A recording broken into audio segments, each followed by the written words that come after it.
AIIA event in Queensland in recent years. We're absolutely thrilled with the turnout tonight, both online and of course here at Holding Redlick. I'll say a little bit more formally in a minute. Although my name is Paul Lucas, I'm the State President, I would like to acknowledge the traditional owners of the land in which we are tonight, the Yagara and the Turrbal people, and pay my respects to their old elders, past, present and emerging, sovereignty never ceded. Before we start the formalities with Minister Pat Conroy, there are two things that are really important. One is to call on Ian Robertson, AO, the National Managing Partner of Holding Redlick, who are very generous sponsors, to welcome us here. And I'll also call on Peter Varghese, CD Chancellor of the University of Queensland, and former Permanent Secretary of DFAT, who's going to say a few words about the very sad passing of Alan Gyngell that has happened here this week, a giant of Australian foreign policy.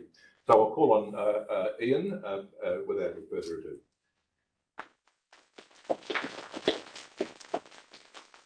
Well, thank you, Paul, and welcome back to Holding Redlick. Welcome, Minister. It's great to have you with us. We're a large national commercial law firm, which is extremely interesting, but at the same time, in some ways, limiting. So a view we take as a firm is we ought to be involved in our society in a number of ways. And one of them is to know what's going on in the world. And through the good offices of Paul Lucas, who is a consultant to our firm in Queensland, an incredibly valuable member of our team, he's helped us make this linkage to the Institute. So it's again a pleasure to welcome everybody here, and I hope everyone has a terrific evening.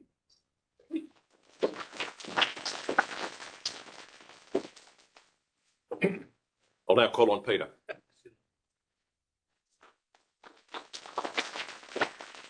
Thank you very much, Paul. Look, I just wanted to say a few words to mark the really tragic loss of Alan Gyngell.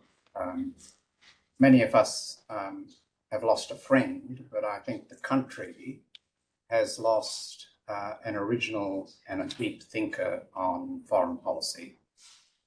And the thing about Alan's accomplishments is, firstly, he would never trumpet them.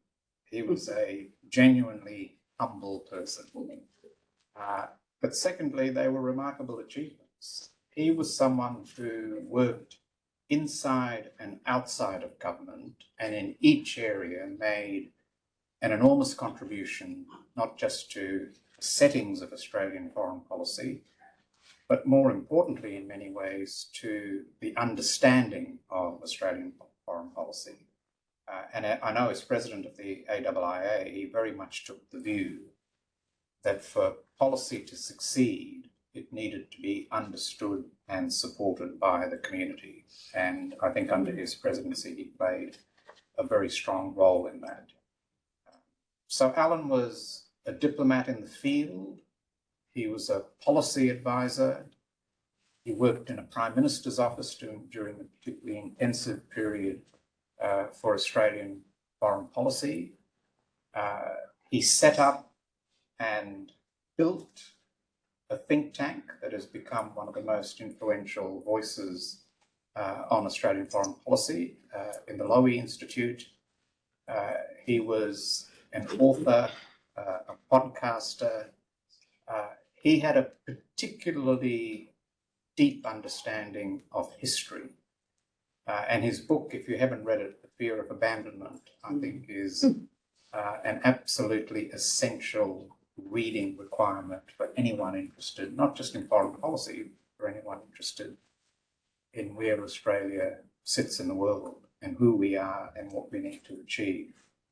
So I think to lose someone who has made a contribution over such a wide spectrum and over such a sustained period is genuinely a tragic loss. And I know Alan would be the first person to sceptically query any flowery obituaries, but I must say that he was, I think, unquestionably amongst the finest of his generation.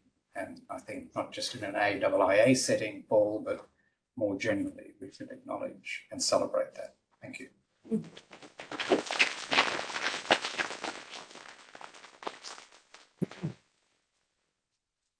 I often say to Peter Verghese, he could read the telephone book and it would be an interesting listening to him, one of the most eloquent speakers that we have, and so well said about Alan. Tonight, it's my great pleasure to introduce our very distinguished guest, the Honourable Pat Conroy, who, and I want to say a few words about him, but I'll first of all talk about the subject matter. And he's going to talk to us about the Pacific's long-standing challenges of economic underdevelopment, geographic isolation, and environmental risks, and they're now being exacerbated by health effects from COVID, climate change, extreme weather events, and security challenges like transnational crime, cybersecurity, environmental and resources security. The Albanese Government came to power with a very strong plan to deepen Pacific relationships, boost our official development assistance budget, and develop a new international development policy and improve the Department of Foreign Affairs trade development capabilities. One might say the return to a real emphasis on statecraft, but also focusing on our friends from the Pacific. I should note, while I'm saying this, that Leata Alamona is here, and I would just congratulate her on her appointment as the Queensland Government Pacific Trade Commissioner. And you're not getting away with just an introduction. We're going to get you for a talk later this year. But it is so wonderful as well that the Queensland Government is acknowledging that.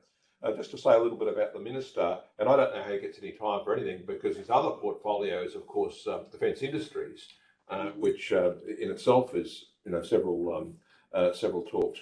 But Pat Conroy is a member for Shortland, and for any of you with knowledge of Labor history, that is a great Labor seat that has been held by giants such as Peter Morris. And you know, when you follow a giant in an electorate, as I did with Tom Burns and mine, what a great privilege it is to stand in those shoes. But he was an economics graduate and national economist for the Australian Manufacturing Workers Union. He worked as a senior ministerial policy advisor for both the Rudd and the Gillard governments. He was elected to Federal Parliament in 2013 as the member for Charlton and became the member for Shortland in 2016 following an electoral redistribution. He had many roles before he was a minister in various parliamentary committees and was the Shadow Minister for International Development in the Pacific in 2019. So he did not come to the portfolio as a minister as a neophyte or someone who wasn't educated in the field. And he was, of course, appointed a minister in July 2022. You will have seen him everywhere in the Pacific, as he should be, and as he enjoys doing. We'll now ask him to speak, and there will be an opportunity for the Minister to take questions at the conclusion of his speech. So thank you, Minister Conroy.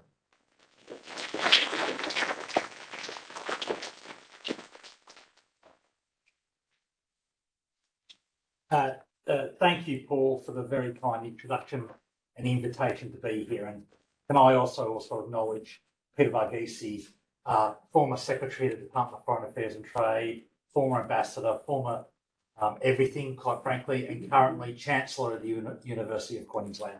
And I too also acknowledge Leata Alamona, Queensland Trade Commissioner to the Pacific. What a fabulous appointment that shows so much potential. I also, of course, begin by acknowledging traditional custodians of the land on which we meet, the Turrbal and Yugara people, and I pay my respects to elders past, present and emerging. And I extend my respect to any Aboriginal and Torres Strait Islander people here today. And as I do in every speech, I reiterate the Albanese Government's commitment to implementing the Uluru Statement from the Heart in full, voice, freedom and truth. So thank you, Paul and the Institute, for the kind invitation to be here today. And I, like the Institute itself, will begin by paying tribute to Alan Gyngell. Alan was a powerhouse of the Australian foreign affairs scene. He was also a consummate diplomat whose passion lay in helping Australia navigate the murky shades of grey that so often characterise work in international relations. I had the two last interactions I had with Alan. First one and most recent was I was sitting at the same table as he was at the National Press Club when Penny Wong, Foreign Minister, gave her, I think, incredibly important foreign policy speech only a couple of weeks ago. The other interaction we had recently was with the final roundtable consultations for our forthcoming new policy for the International Development Program, a table of some of the brightest minds in this field, and Alan was at the front and centre of that. I know my team and DFAT highly valued his insights and his support for this important area of foreign policy, and I know just how much Alan valued his relationship with the Australian Institute of International Affairs. So I'm honoured to be here today, and I offer my condolences to his family and friends and to the wide network of colleagues who were deeply affected by his passing, which no doubt will include many in this room and those online. Last year, just before the federal election, I addressed an international development forum at the Crawford School of Public Policy in Canberra. And as Paul alluded to, at the time I was the Shadow Minister for International Development and the Pacific. And in that speech, I laid out Australia's vision for international development and our approach to our crucial relationships in the Pacific. And I promised that if elected, we would restore the International Development Program as a critical element of Australia's foreign policy. I also promised that the Labor government would deliver a host of new initiatives to support the Pacific's development and foreign policy goals. And I've said that our development and Pacific policies will be part of a strong and principled approach to national security and self-reliant and ambitious foreign policy under an Albanese government. And for the last 12 months, well, 11 months and 10 days, the government has been hard at work implementing this vision. Tonight, I'd like to reflect on what we've done over the last year in those areas and to foreshadow our future ambitions. My focus will be on how the government is deploying all the arms of statecraft to achieve its ambitions for the Pacific and into our international development policy. And as Paul alluded to when he mentioned statecraft in his introduction, that is the critical element, using all arms of statecraft. And I begin by unpacking the concept of statecraft a bit more. Statecraft is a term that brings to mind ideas of the interplay between great powers, like Churchill, Roosevelt and Stalin at Yalta carving up the post-war world, or the ebb and flow of the Cold War as the US and USSR played out a potentially lethal geostrategic chess game. These are the ideas that epitomise a classic idea of statecraft and its brutal consequences. But that version of statecraft is due for an update, because statecraft in the 21st century is becoming more complex. In 2023, statecraft runs the gamut of 21st century challenges, often in the grey zone. It is climate catastrophe and financial system collapse. It is humanitarian disasters and cyber attacks.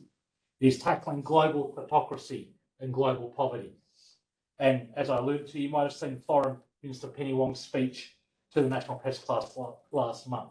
And in that speech, Senator Wong said that we are dealing with a complex, varied and interlinked challenges. And I quote, coercive trade measures, unsustainable lending, political interference, disinformation and reshaping international rules, standards and norms that have benefited smaller countries. From trade to human rights, these all encroach on the ability of countries to exercise their agency, contribute to regional balance and decide their own destinies.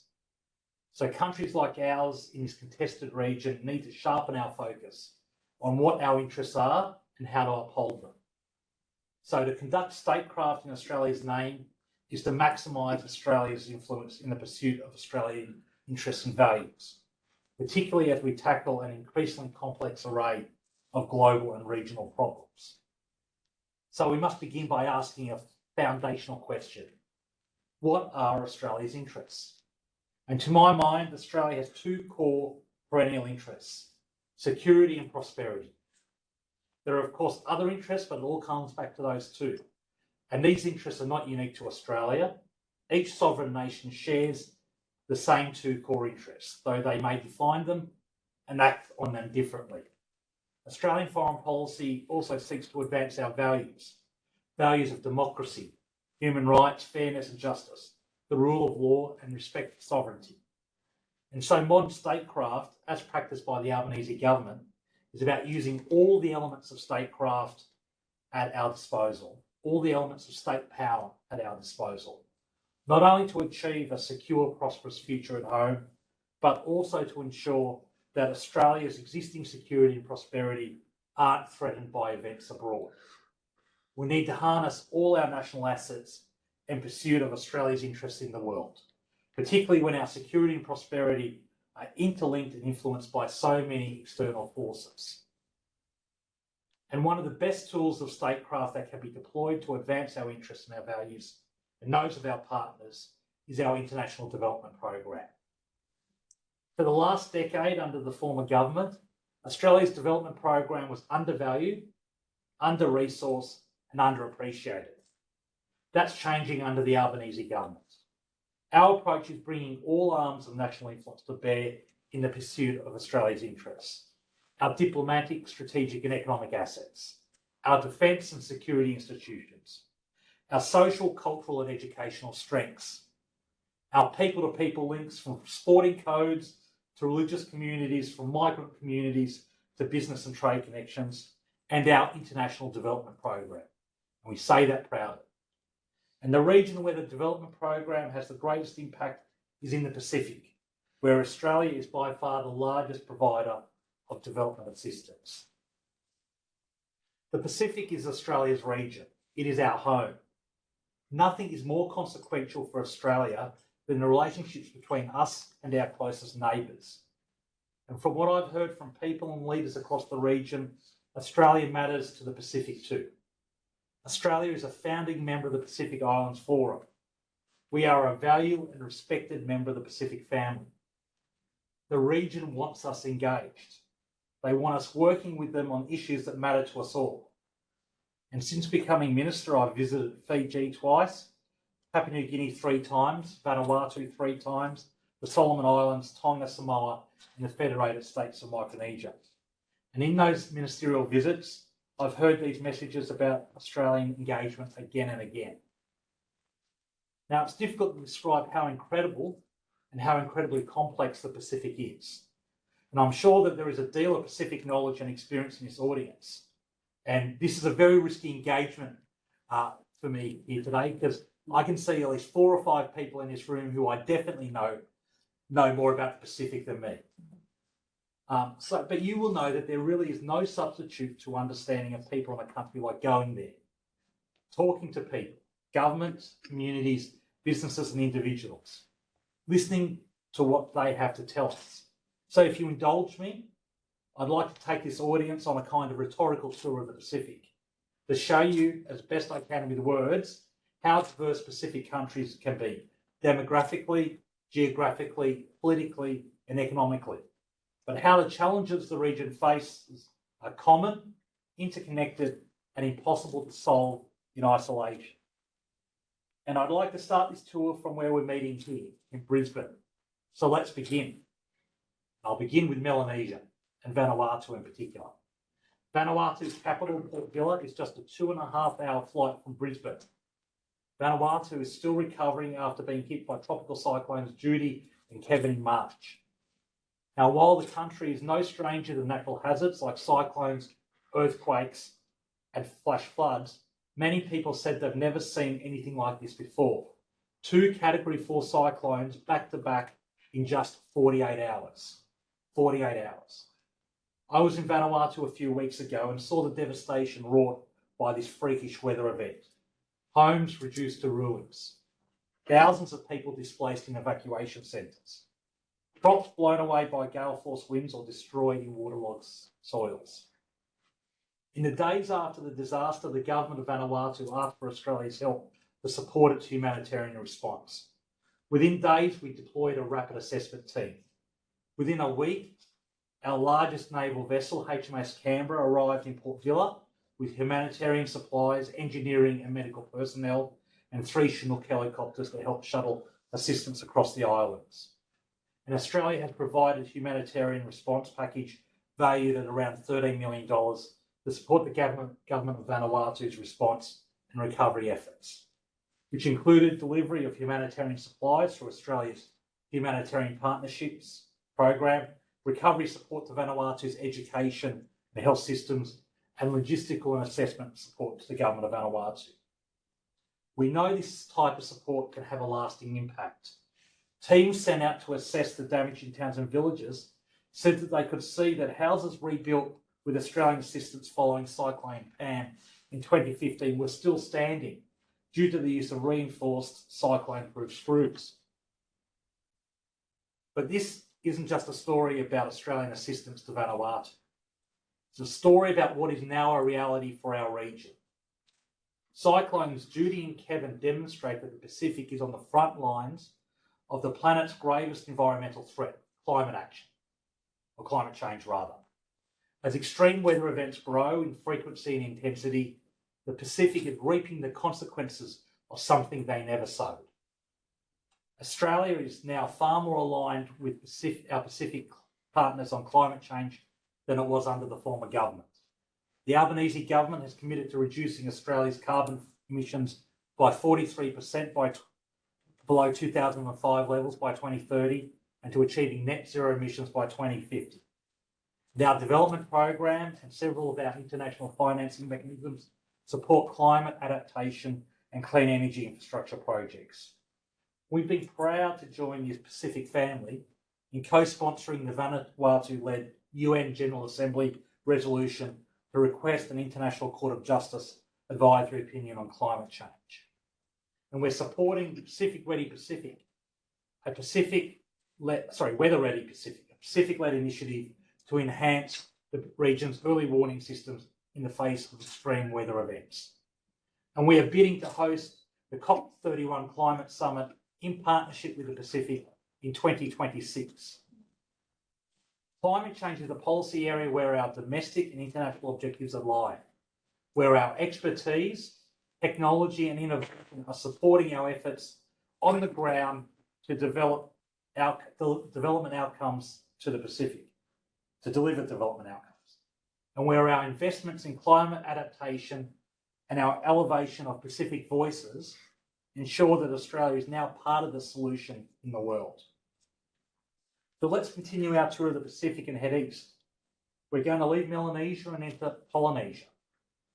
And we're going to go to Samoa. As the crow flies, Apia is about the same distance from Brisbane as Perth is.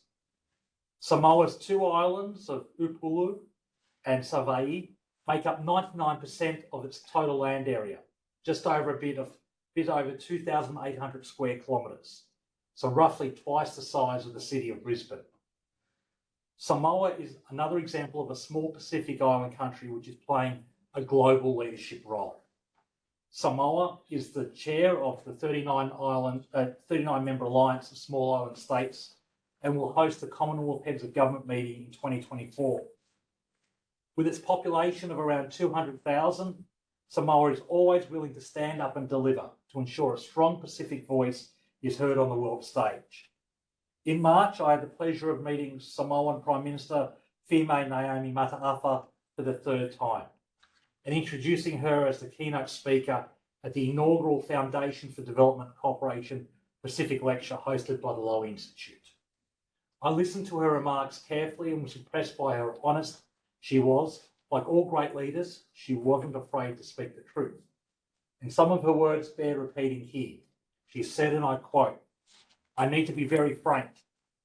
In the Pacific, we feel our partners have fallen short of acknowledging the integrity of Pacific leadership. Such acknowledgements can simply be in the form of information sharing and open consultation if we consider ourselves a Pacific family and looking to find solutions the Pacific way." End quote. Prime Minister Fime's observation highlights why the Albanese government is taking a new approach to Pacific relationships, an approach which is as much about how we do things as about what we do. We listen, we show respect, we keep promises. We will work together to address common challenges, and we understand that the process of finding solutions together is as important as the outcome itself. That is the Pacific way. Australia's approach to the Pacific is guided by the 2050 strategy for the Blue Pacific continent, as endorsed last year by Pacific Island Forum leaders. The 2050 strategy is a roadmap to realising the Pacific's collective vision for our economic, environmental and strategic future. written by Pacific nations and their people, for Pacific nations and their people.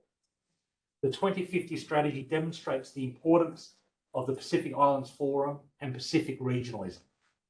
The PIF is a critical regional institution. It brings the nations of the Pacific together, amplifies their voice, and tackles shared challenges. That's why respecting and working through the PIF is a central element of the Albanese Government's Pacific strategies and should be for other countries seeking to engage with the Pacific. Finally, I want to take us on the last leg of this tour to Micronesia and Kiribati. This is a country that in many ways exemplifies the need for regional solutions to regional challenges. Challenges like climate change, fisheries management, and security. Tarawa is 3,800 kilometres from Brisbane. Kiribati has the largest exclusive economic zone of any Pacific Island country. In fact, its EEZ is the 12th largest in the world, just larger than Mexico's and just smaller than Brazil's. That's an enormous body of water to manage, let alone protect. And one of the biggest challenges for Kiribati, as it is for any Pacific nation, is the threat of illegal, unreported and unregulated fishing. Legal, unreported and unregulated fishing is estimated to cost the Pacific tens of millions of dollars in lost revenue every year. In February this year, President Malmal and Foreign Minister Wong signed a new MOU to formalise and expand our cooperation in maritime security, economic infrastructure, border control and policing. Australia has also committed to invest in some of Kiribati's infrastructure priorities, including a new Kiribati Police Service recruit barracks, headquarters, training facility and armoury, upgrades to BDO Port and its fisheries jetty, upgrades to Canton Wharf, and coastal protection and other climate security and adaptation initiatives. As part of our commitment to expand border and policing cooperation, Australia will deliver a second patrol boat to Kiribati to assist the government in policing its extensive waters. We will expand our police and training support to Kiribati to include cyber security and UN peacekeeper training. And we will assist in extended maritime surveillance support to prevent and counter IUU fishing. These initiatives in Kiribati demonstrate how the government is enhancing Australia's defence security relationships in the Pacific more broadly. In the 2018 Boyd Declaration, Pacific Island Forum's leaders adopted an expanded concept of security to address a range of challenges, including human security and humanitarian assistance, environmental and resource security, regional cooperation on climate change and disaster relief, and transnational crime and cyber security. And the Albanese Government is working with Pacific governments and regional institutions to address these security challenges. And as part of our response to the Defence Strategic Review, the government will deepen its diplomatic and defence partnerships in the Indo-Pacific. Australia recognises that the security of each Pacific nation is inextricably linked. And our long-standing security ties with the Pacific, with countries like Kiribati, is yet another example of our comprehensive approach to statecraft in the region. PIF leaders last year reaffirmed the importance of a family-first approach to regional security. As members of the Pacific family, Australian policy is giving effect to this approach. We've made significant progress, concluded a bilateral security agreement with Vanuatu, signing a status of forces agreement with Fiji, and negotiating a bilateral security treaty with Papua New Guinea. But to return for a moment to illegal fishing, some of you here may recall the landmark fisheries agreement reached in the WTO last June. After more than 20 years of negotiations, 20 years, the agreement almost did not happen, but was saved through quick, effective and pragmatic work of Pacific WTO members. And this is just one example of how the Pacific can achieve, of what the Pacific can achieve when it works together to deliver on shared interests. Friends, I'm proud to say that as part of its election platform, the Albanese government made it a priority to deepen engagement with the Pacific. And we've made great strides in the first 12 months of government. This financial year, our government will deliver a record total of $1.9 billion in official development assistance to the Pacific, Australia's highest contribution yet. This demonstrates the substantial impact of the historic $900 million increase in ODA to the Pacific over 4 years we delivered in the October budget last year.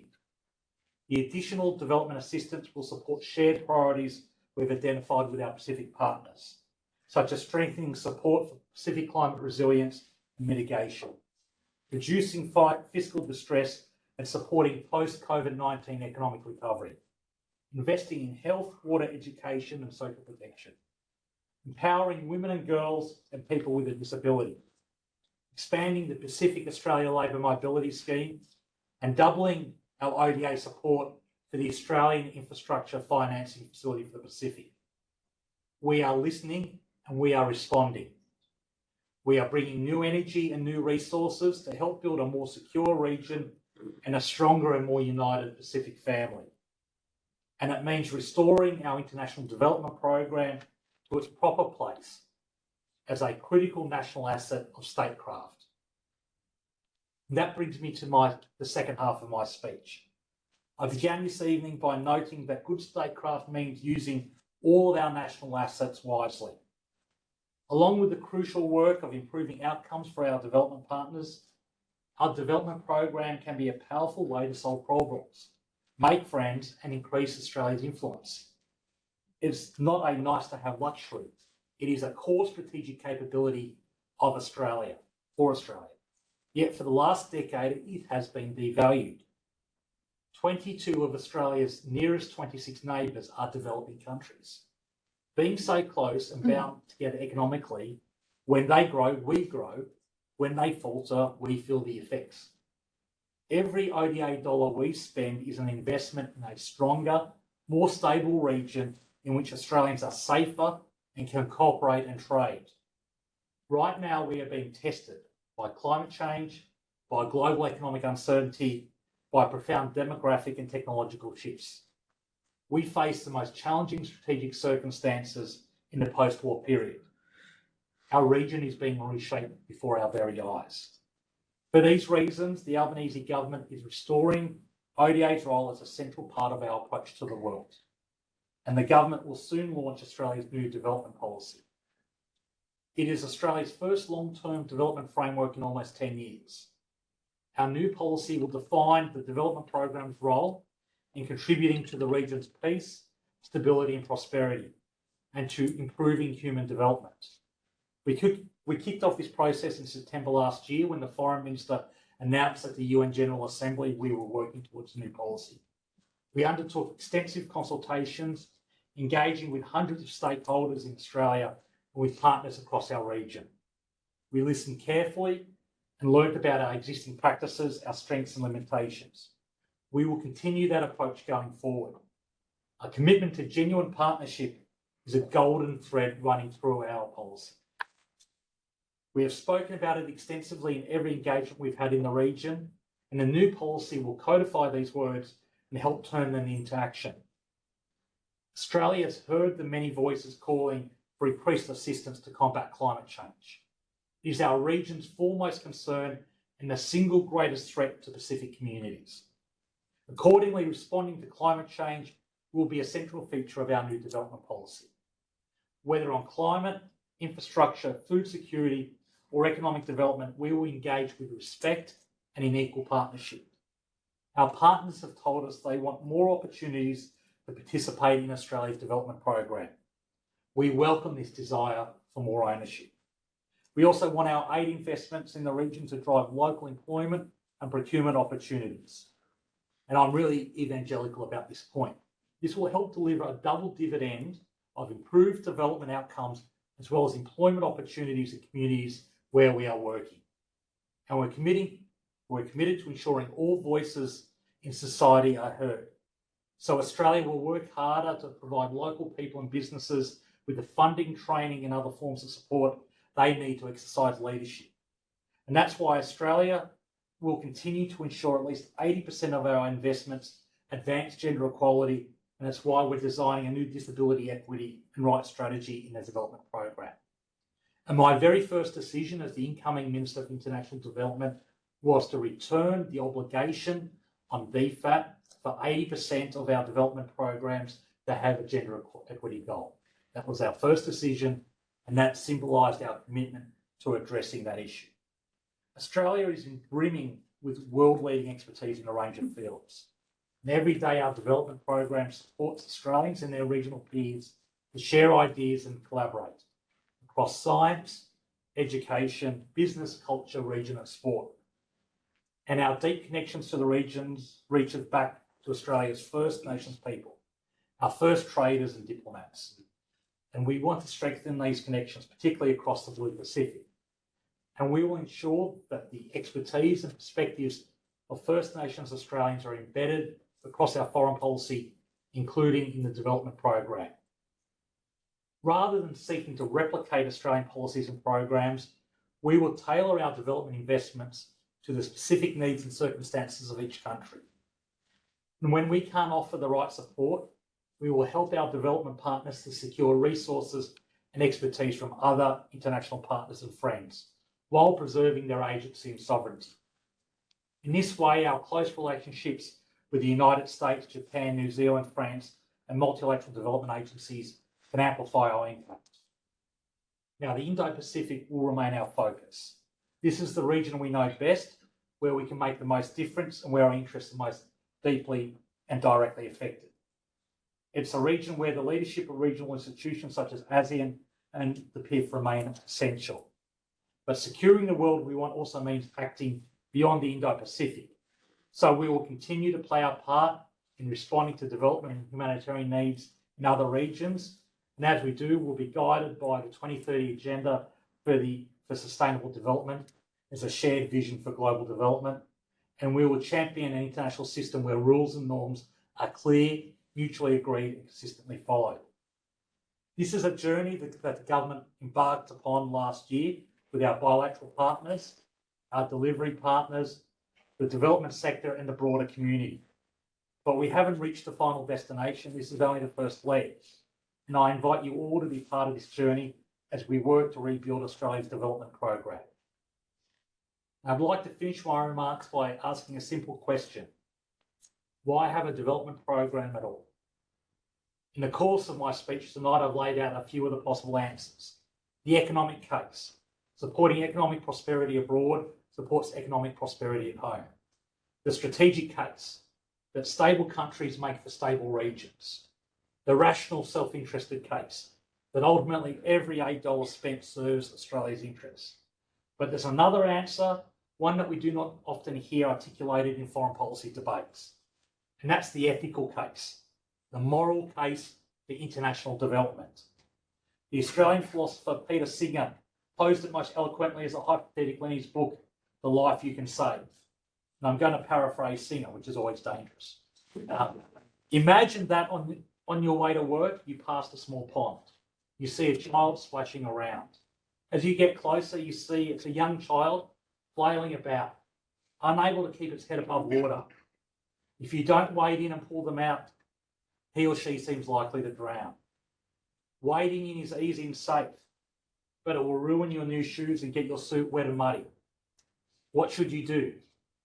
Singer says that every year, all of his new philosophy students answer this thought experiment the same way. Save the child. What person wouldn't say that? It seems so obvious that it's not worth saying, almost not worth saying. Yet Singer points out that every day, thousands of children around the world die from the impacts of extreme poverty. Impacts that could be addressed at relatively low costs. Because they live in extreme poverty, because they have no safe drinking water, because when they fall ill, they can't access proper medical treatment. Singer's point is essentially, if you would save a life right in front of you at the cost of ruining your new shoes or the dry cleaning of your suit, then why wouldn't you save a child's life overseas? Singer was writing about personal ethics, the moral responsibility of the individual, but I think his conclusions apply to governments as well. When I'm asked, why have a development program? I have all the other answers ready, but it's the moral case that leaps out to me, because moral arguments are like that. You don't need to say them aloud, You feel them in your gut. Who amongst us wouldn't jump into that pond? Who amongst us wouldn't save a life? Ordinary Australians donate around $1 billion each year to aid organisations carrying out development and humanitarian work. But individuals and NGOs can't do it all. We need a strong government program to tackle global poverty. And that's why the Albanese Government has boosted official development assistance by $1.4 billion over 4 years. Our reason for rebuilding Australia's aid program include the strategic, economic and security benefits from supporting developing countries. But they also include the simple fact that it's the right thing to do. Thank you again for having me.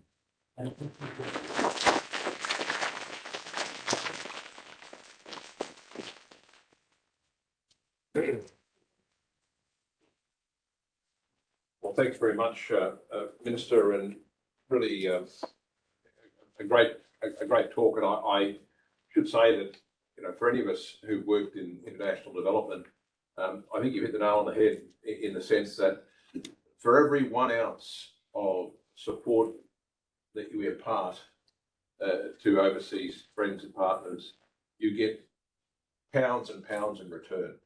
And can you visited many islands in the Pacific multiple times now, and you just didn't do it when you became a minister, you did it before.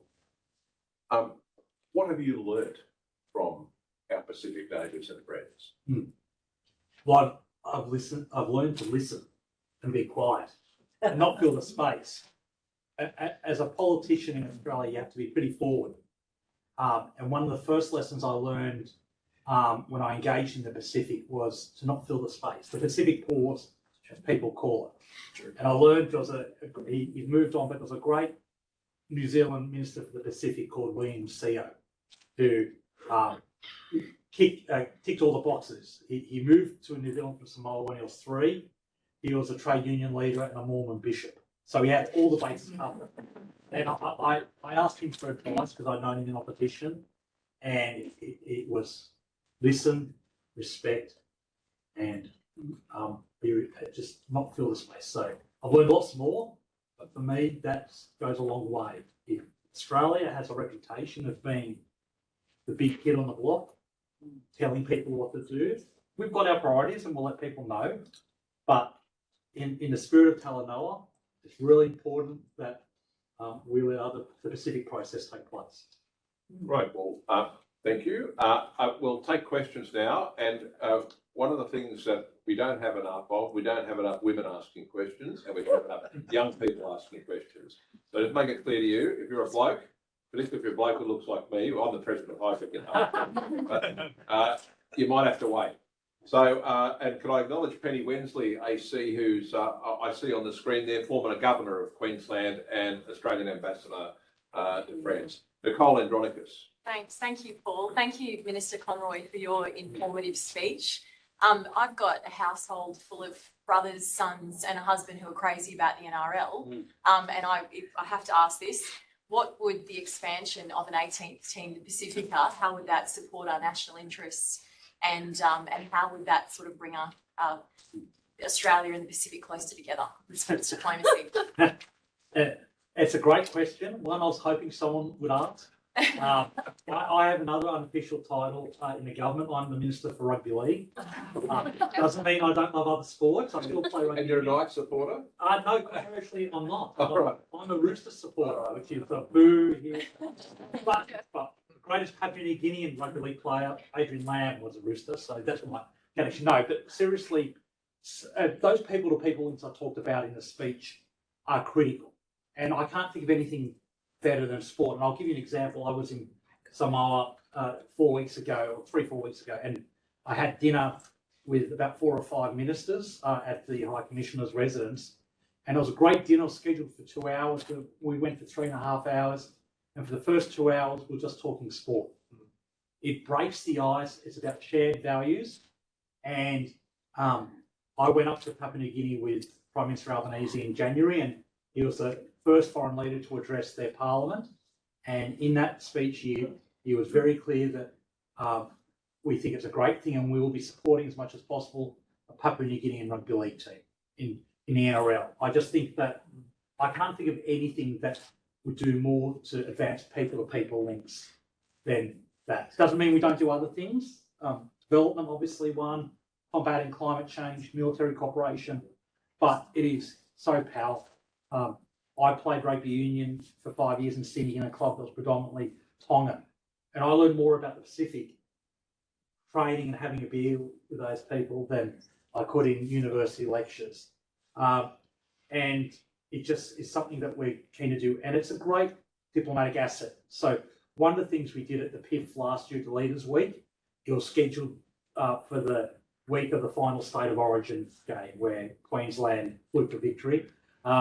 And so the Prime Minister and I sent around to all the PIF leaders' rooms an NRL supporters kit, which had a Queensland jersey and a Blues jersey, and we invited them to come and watch the game on the Wednesday night. And the game, because of the time difference, because we were in Suva, started at 10 o'clock. We weren't sure who would turn up. We had almost every leader watching the game with us, including leaders from places like French Polynesia and Palau, not renowned rugby league powerhouses. And they stayed there to midnight watching the game with us, talking about the power of sport. And when Samoa made the Rugby League World Cup final last year, I think every one of the 98,000 Samoans of Australian heritage were on the street that week. They were so proud about that. So it's a critical thing that we need to do. Next question. Hi, Charlene Dodd. I'm a young blueberry, witty and kindly woman from Central Queensland. Brisbane's not my usual home. I heard you talk a little bit about First Nations engagement across the Pacific. That's a passion topic of mine, and I don't think we've been engaged enough as it is. What are your thoughts around that, or what would that look like in practice when you're talking about it? Well, it has sort of multiple streams to it, but it's one, acknowledging where it already exists. So you just have to go up to the Torres Strait Islands to look at the interactions between the Torres Strait Islands and the south of Papua New Guinea, or the strong connections between First Nations people and New Caledonia, for example. And so we'll be using that.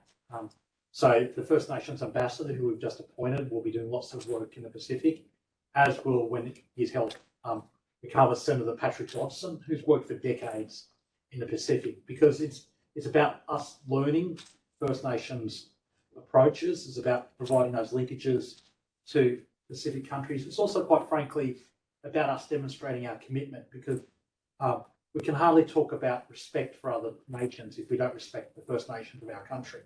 And that's why the Voice is being very closely observed in the Pacific. And in fact, I had a lunch with a prominent Vanuatu politician very recently where it was the main topic. So it's a really important thing we need to do.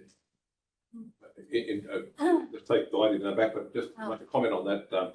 It's interesting that there are many common words between Aboriginal people in Arnhem Land and Macarthur Trapunga's traders. Trading there happened long before Europeans arrived here. Down the back there. All right. Yeah, my name's Margaret Atkin, and I've got an association with the Solomons. But I've got a question about Kiribati, which you spoke of. Now they've got a very high rate of cervical cancer over there. Perhaps their seafarers brought water back to them, and it would cost 20,000 Australian dollars a year to run a Gardasil vaccination program over there. And I'm just wondering if the government would consider supporting a program like that. Yeah. The question was about the fact that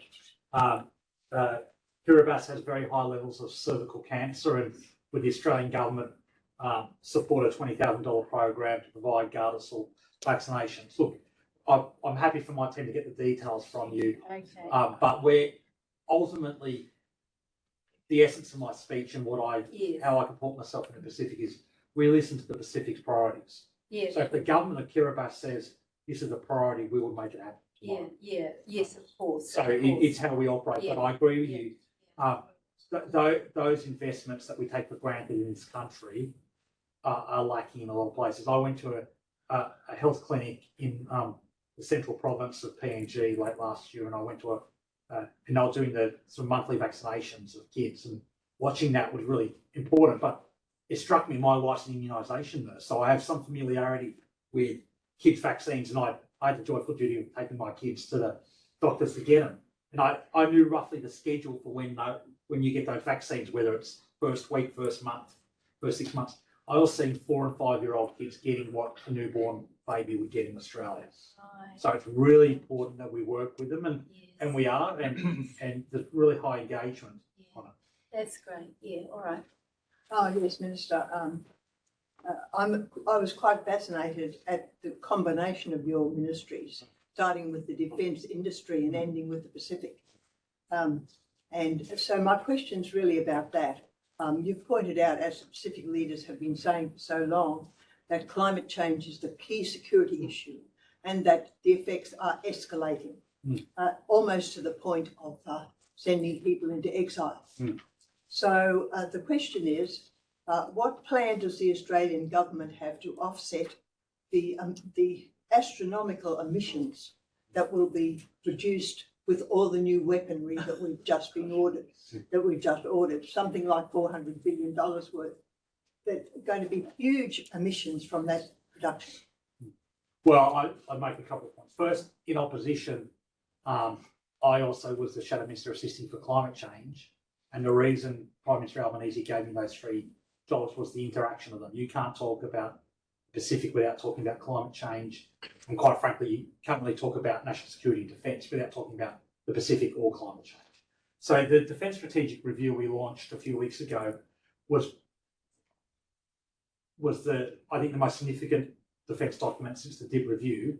Importantly, it was the defence document with the most significant allocation of time and resources in terms of words and recommendation for climate change of any defence document.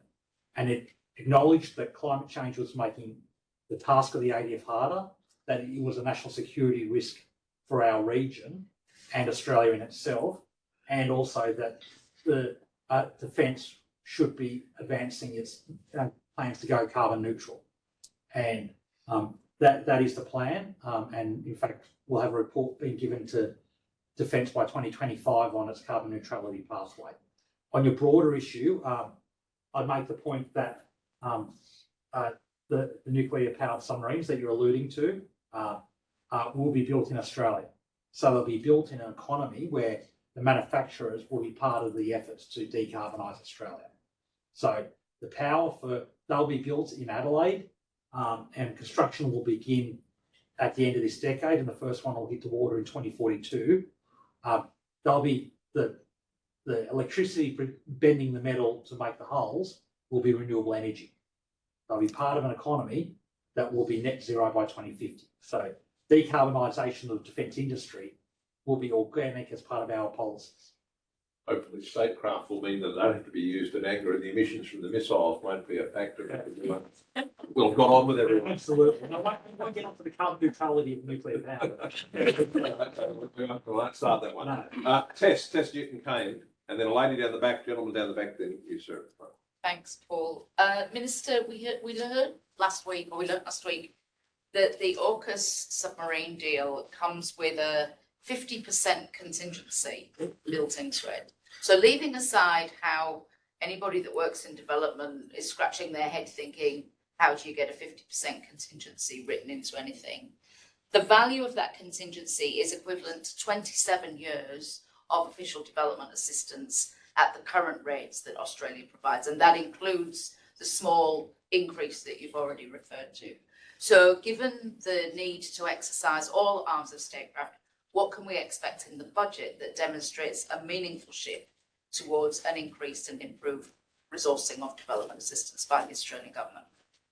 Appreciate the question, Tess. I'll start, even though this isn't probably the audience for it, I'm going to vet my frustrations about the debate around contingency with the nuclear submarine project, because it gives me the ear to speak time, because the counterfactual is, do they not want us to have contingency in what is the most complex industrial project countries have ever attempted? Like, if you're trying to build a 4-story apartment, you would have contingency of about 10%. The standard in major complex defence projects is 20 to 25%. So that's built into the budget. in case you hit challenges. And of course, with the submarines, given how complex it is, it's very prudent to have contingency of 50%. That's already in the budget. And we hope we don't have to access any of it, and we certainly hope we don't have to access all of it, but that's a prudent measure in a very complex project. We've learned from other projects like the Snowy Mountains Hydro Scheme, Snow 2.0, which had less contingency in it than probably a prudent home builder would have. So I reject this assertion that having contingency is somehow a negative thing. It is prudent, and we're being transparent with people about it. Tess, to your broader point about resourcing for development versus defence, the argument from our government is that we're committed to doing both. We're committed to doing both, and that's why in quite tight fiscal circumstances, the development budget is going up. The defence budget does not rise over the forward estimates. There is not a single new dollar in defence over the next 4 years. It is reallocating resources and making hard decisions about where we want to invest. Now, we've committed to increasing the defence budget above its current trajectory over the medium term, so over the decade, and we think the strategic circumstances justify that. But the development budget is going up, as in the last budget, it went up over the forward estimates, and that demonstrates our commitment to development. Lady in the back there. Sorry, I'm going to stand just because there's a big crowd and it's hard to see you down the back there. But thank you, Paul, and thank you. This discussion is really interesting, very wide-ranging. My name's Regina. I work at the International Water Centre at Griffith University. I'm sure you know by now the challenges around water security and sanitation in the Pacific are stagnating. They haven't improved in the last 20 years or so. Infrastructure projects are a really important part of that. It's great to see DFAT and other partners investing in infrastructure. When we ask our partners in the Pacific, what are the reasons that there's no progress on water access and sanitation? And those partners are mostly government. One of the most common responses we get is an underskilled workforce. When you look at the education institutions, the vocational and university level institutions, there are virtually no water training opportunities across the Pacific. And so it's difficult to see how those wonderful infrastructure projects are going to be continually sustained into the future without a skilled workforce. So I wondered, without asking you what's your strategy for water training in the Pacific, which I'm sure you don't have, but great if you do, how do you see the strengthening of those vocational and university institutions, which are there, they've got some great capacities, they're just lacking in some particular sectoral areas, and we know how important water is for climate change. Do you see strengthening those educational institutions as an important part of the statecraft approach in the Pacific? Oh, absolutely. And the Australia Pacific Training Coalition is a great start, and we are committed to investing in education investment in the Pacific. But it touches on an issue that I talked about in my speech, which is about increasing local opportunities in infrastructure projects, which it's the thing I bore DFAT with probably the most, because it's so critical. It's not just about giving people jobs so that they can take home wages and sustain their family. It's about skills transfer. So without announcing development policy, one of the things that will feature in it is an emphasis on skills transfer and spending a bit less money on building infrastructure and spending more money on training people to run it and supporting maintenance of it. To give you an example of an area where we do provide maintenance, we maintain 1,800 kilometres of PNG's national highway as part of our aid budget. And we do that because it's one of their direct priorities to keep their economy going and growing, linking it to trade.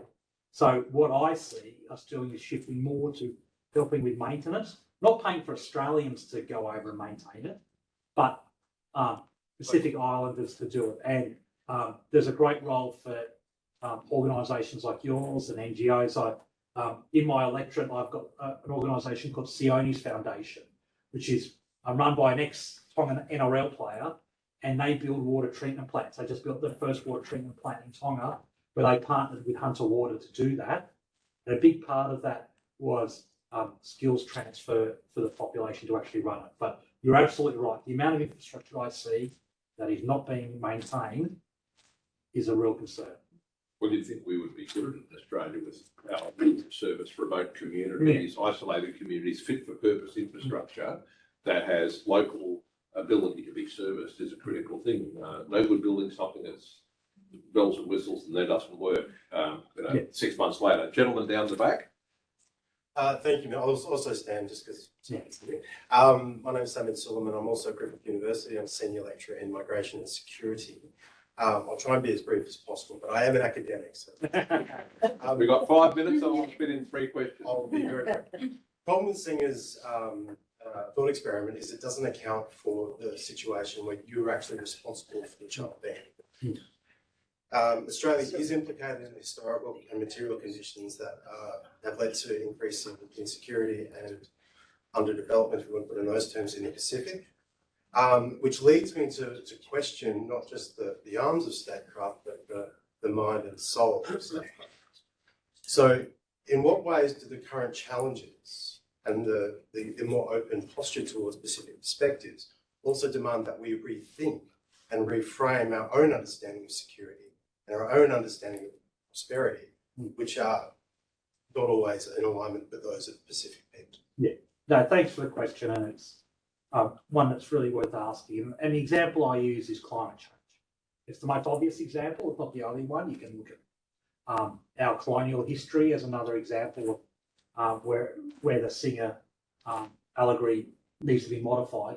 On climate change, we have to acknowledge that we are a significant emitter of greenhouse gas emissions. That's why this government is taking strong action domestically to reduce them, but also we've been part of the global solution. And if I can just give you 2 concrete examples of where we're trying to mitigate what has occurred in the past. My first international engagement was representing the country at the Chogga meeting in Rwanda. And at the Open Assembly, the Foreign Minister from Tuvalu, Simon Kofi, who people may know, he's the one who gave the address to the Glasgow COP, waist deep in water. He was making the point that they're facing their islands disappearing, and he wanted Chogam to include in its communique support for amending the maritime laws of the sea. So when islands disappear, you don't lose the access to the exclusive economic zone around that island, so that you have that economic right and that cultural and heritage right. I was the second to speak, and normally when Australia speaks in those sorts of forums, people hold their breath. I spoke to forcibly support what he was saying, to second the motion, because it's important that we amplify the voices of the Pacific. Another example is at the PIF Foreign Ministers meeting where I represented the country, the communique was being developed and the debate was around should the PIF leaders support the Vanuatu ICJ process. Again, Vanuatu put the position, a couple other foreign ministers spoke up. I then had a go, and again, people were holding their breath because past history has been that Australia, in those, when it gets to the PIF on climate change, shuts down debate. I announced that the new Australian government will be supporting the ICJ process to arrive at that. So, again, 2 examples where we amplify the Pacific's voice on issues that matter to them, particularly on issues where we have made a contributed role that's disproportionate to our size. 2 quick questions, gentleman in the white shirt. Yeah, thank you, Minister. Thanks for sharing your insights tonight and for your contributions to the Pacific in your capacity as Minister of the Pacific. My question's about an underlying issue of the Pacific and one that's sort of overshadowed by the security dialogue in the region, and that's on independence. So independence is an issue which is endured from the colonial era in the region and one that's still a chief priority for many Pacific peoples in the Pacific region. What do you think Australia's role is in firstly supporting state agency for Pacific Island countries? And do you think Australia has a role in supporting sovereignty efforts from non-sovereign territories? That second one is challenging for obvious reasons.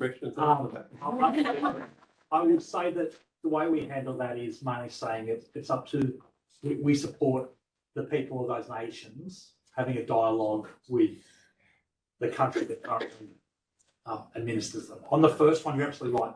There are three C's that dominate the Pacific: climate change, COVID recovery, and competition, geostrategic competition. No use denying it. Those three things, particularly the last one, is a strong undercurrent. So what we do in terms of supporting the state agency of nations in the Pacific is being guided by things like the Boise Declaration and empowering the PIF as a central regional architecture. The PIF leaders communique last year was very significant in saying Pacific Island nations should look to other Pacific countries for their security first. And countries outside the region looking to engage in the Pacific, as much as possible, should go through the PIF rather than trying to go to individual countries and try and do things. So we support state agency by supporting the PIF and saying the security needs of the Pacific should be met by the Pacific first, and the countries who have a legitimate reason to engage should go through the regional architecture to protect sovereignty within those countries. Last question, sponsor's question, Ian. Thank you, Paul. Minister, as everyone knows, France is a country with significant interests in the Pacific. Our relationship with France appeared to take something of a knock a little while ago over a submarine decision. Are you optimistic that we'll achieve cooperation with the French in the Pacific for the things we want to achieve? I think we are. I think there's, putting aside the former question from the gentleman over there about some territories that may or may not have French governorship, we are very committed to working with the French in the Pacific, and they're committed to working with us. I met about a month ago with the chief of the French Navy, who was over because they were bringing over a new patrol boat. There's significant French naval assets in the region that can be really helpful in combating illegal fishing, and using them through the Foreign Fisheries Agency. Again, the central architecture of the region being in things like the FFA, it is a critical way of having France involved in the region in a way that's really constructive. So we've repaired that relationship and we're committed to doing that. Well, Minister, thanks very much for a wonderful contribution tonight. Very insightful, very comprehensive. You can see how well the audience was engaged. Thank you to the audience for coming tonight with such great questions. Thank you for the people who attended online and really have been outstanding. One of the things that you do get as a guest speaker for us is you get honorary membership for a year for the Queensland branch. I don't know if you're a member of the New South Wales branch. If you're not, we'll claim state of origin. So you can back Maroons, the Maroons, the next Origin match based on your AIIA membership. But thank you very much, and if we could thank the Minister for attending.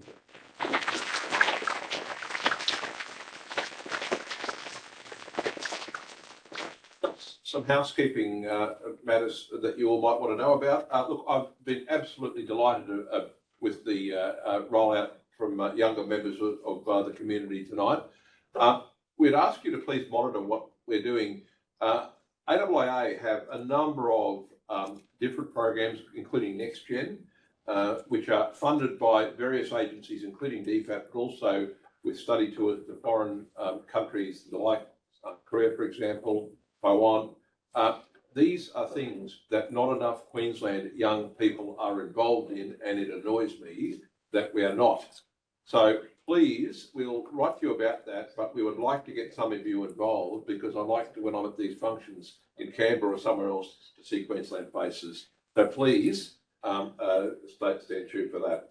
Just to go through what we've got coming up, very active year. We've been active so far, but just to let you know, on the 9th of May, just next week, we've got Associate Professor Poppy Soderadu, who's one of our counsellors, who's talking about harnessing the power of women in sports, a great Olympic topic. 23rd of May, we've got a number of the team, Shelley Thomas and Mark Brokenhuizen of Palladium, Humanitarian Response and Pacific Partnership, and going to talk about the humanitarian logistics facility, which is a Deepen bar, and how it is used very effectively in relation to Pacific matters. Dr. Peter Layton, visiting fellow at Griffith University, will be talking about Australia's Goldilocks Defence Strategic Review too hot, too hot, cold, or just right. Dr. Craig Emerson, a former Federal Trade Minister, will be speaking on the 27th of June. Is the world finished with free trade? On the 11th of July, Dr. Kiriloy Ingram, QT, PhD, I think a PhD from QT, will be speaking on political violence against women. And on the 25th of July, Namali Mackay, the head of the Critical Minerals Institute of Australia, will be talking about critical minerals as tools of economic statecraft. All of a sudden, people understand what happens when you're reliant on just one source of supply for critical minerals, and Namali is going to be talking about that and how that's in Australia and the rest of the world's national interest. So there's a lot of stuff coming up, and there's a few, some of you in the audience that I'm going to get to speak at some things as well. So thanks everyone for coming. If you're not a member, please join, because once you join, all of these things are free, as are your ability to go and monitor other branches' functions as well. Thanks very much.